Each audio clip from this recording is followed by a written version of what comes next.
How do you edit Uniform Chart of Accounts codes using Notepad? First, find your Notepad file and open it. Click on File Explorer and navigate to your file. Mine is in Documents under the folder Tutorial named Example. Assuming your copy of Windows defaults to using Notepad to open .text documents, you would just double-click the file to open it. You know it's in Notepad by seeing this icon, the name of your file, and then Notepad on the top. If you double-clicked your text file and it didn't automatically open in Notepad, follow these steps. Right-click on the file, click Open With, and Notepad. Once the file is opened, click the Maximize button to maximize the window. Now that we're here, let's review how this file is formatted. Each pipe delimiter indicates a new column. So, this is the first column, the second column, the third column, and the fourth column. And even if nothing is here, it's still a column, it's just empty. You may notice that there are also rows.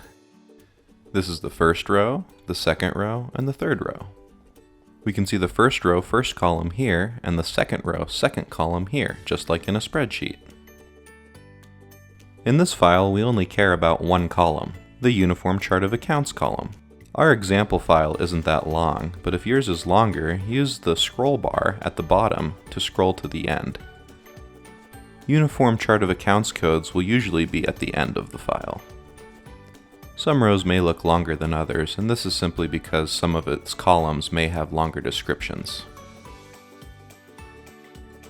Now, how do you find a specific account code? In this example document, it would be easier to find it since we only have a few rows, but some files will have thousands of rows. To search for a code, press Ctrl F on your keyboard. This brings up the Find window. You can also click Edit and then Find to bring up the exact same window. Now let's imagine we wanted to edit this specific account code. These funds are going to be used for CARES Act or COVID-19 expenses. To find this account code, I would go into the Find What box and type 400-300-502-420-100. After I click Find Next, you'll see that it's highlighted.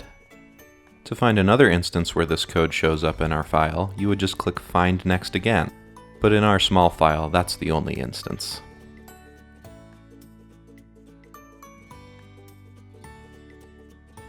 You can also find codes by clicking Edit, then Go To. For example, if I knew the code I wanted to edit was in line 10, I would enter 10 in this box and then click Go To.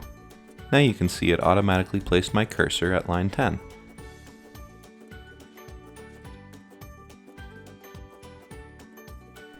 Now that we know how to find account codes, let's actually edit a code. To change this account code to account for CARES Act funding, simply go to the 6-digit function code, delete the second character, and type A.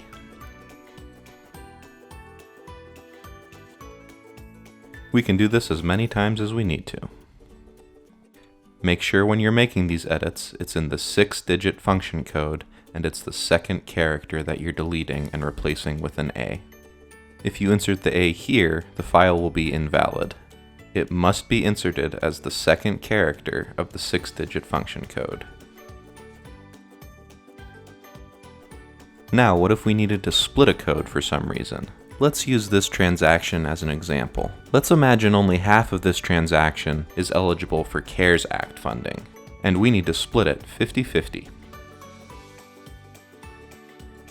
So first we'll copy this entire row by first selecting it, then pressing Ctrl C. Now we'll just scroll to the end of this last row,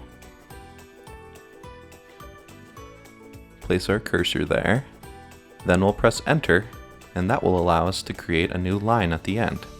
Then we'll press Ctrl V to paste that line in. Row numbers must be sequential, so we'll edit this row now to read 18. Now we need to edit the amounts.